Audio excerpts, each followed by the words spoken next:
Good morning. I'm wearing orange today because Candy asked me to in mourning. So if you see, yeah, it's a tough weekend for Massillon sports fans and Buckeye fans, I suppose. The Browns will, yeah, it'll get better today, right? That's right. That's right. There we go. Now that you're all take me seriously. What an appropriate time to discuss preparing for the unknown, for what lies ahead for this congregation.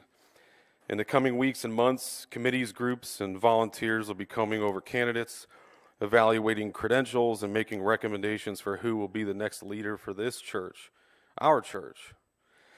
A united front and an active, supportive congregation are crucial in this time of change.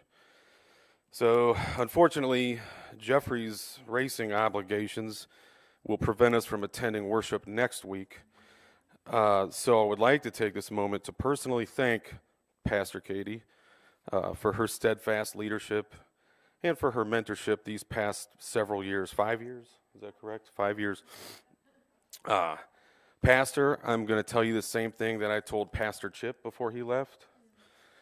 You worked hard to bring my family closer to God. And for that, I'm forever in your debt. So thank you. I remember when Pastor Chip left, it was an easy way out for some people. I was invited to try other churches. Other folks were wary about the direction we were headed. It's understandable, I get it. I, like everyone else, have certain opinions. And the first thing that I did when I got word of Pastor Katie coming to join us was I did my due diligence on social media like any good investigator.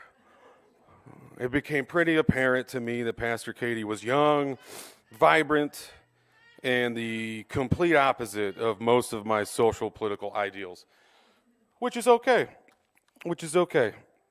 It would have been really easy to just peace out and find a new home, but I simply could not, for many reasons. For instance, sometimes the best advice comes from the unlikeliest of places. Dave Mustaine, who's a heavy metal guitarist and vocalist, once said in an interview, and I'm paraphrasing this, if I were to condemn any of my friends or family with differing opinions, there would simply be no one left.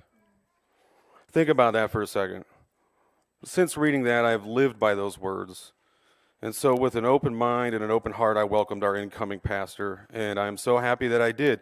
You see, no one could have predicted the rocky path that lay ahead for her between the pandemic, thyroid surgery, the Great Flood a couple weeks ago. It hasn't always been easy.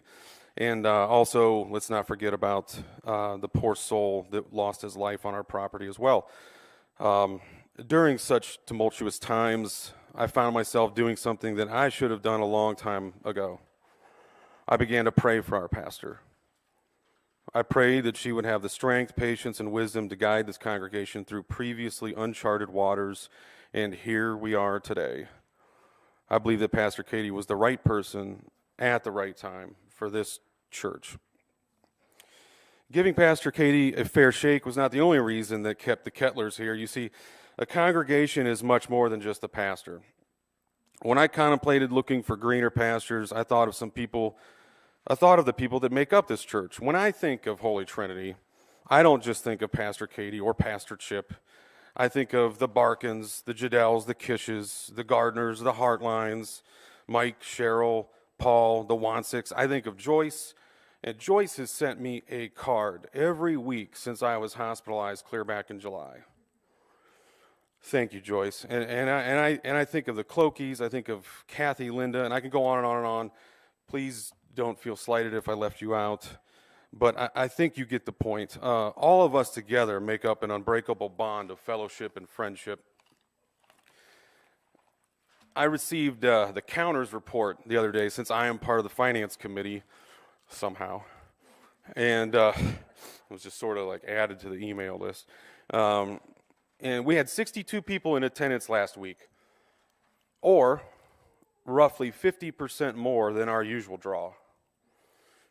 Walking in here last week at our usual time, like 10 minutes after announcements, we could barely find a place to sit. How great is that? It is reasons like that which give me hope and comfort, because I know we are going to be just fine so long as we continue to prepare and continue to support this church. Lastly, I wanted to leave all of you with this. I've been an active member of the Finance Committee, Stewardship Committee, and Candy Barkin's fundraising committee, we'll call it, right? You seem to lead it. It's a new title. For about a year now, give or take. And in that time, we've done some wonderful things. We brought back the Valentine's Dance event. We reopened our community center, which had 4 baseball teams splitting time and practicing this past winter and spring.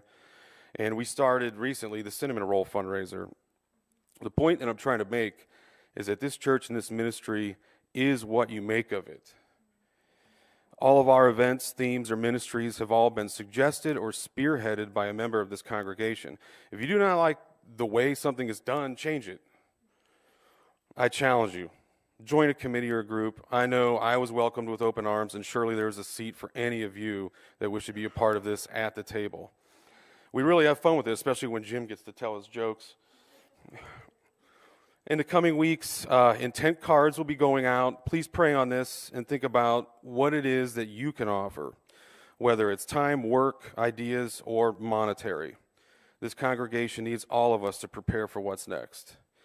And all the best to Pastor Katie, or PK, as she's referred to in so many texts and emails. I'm confident that she will be successful.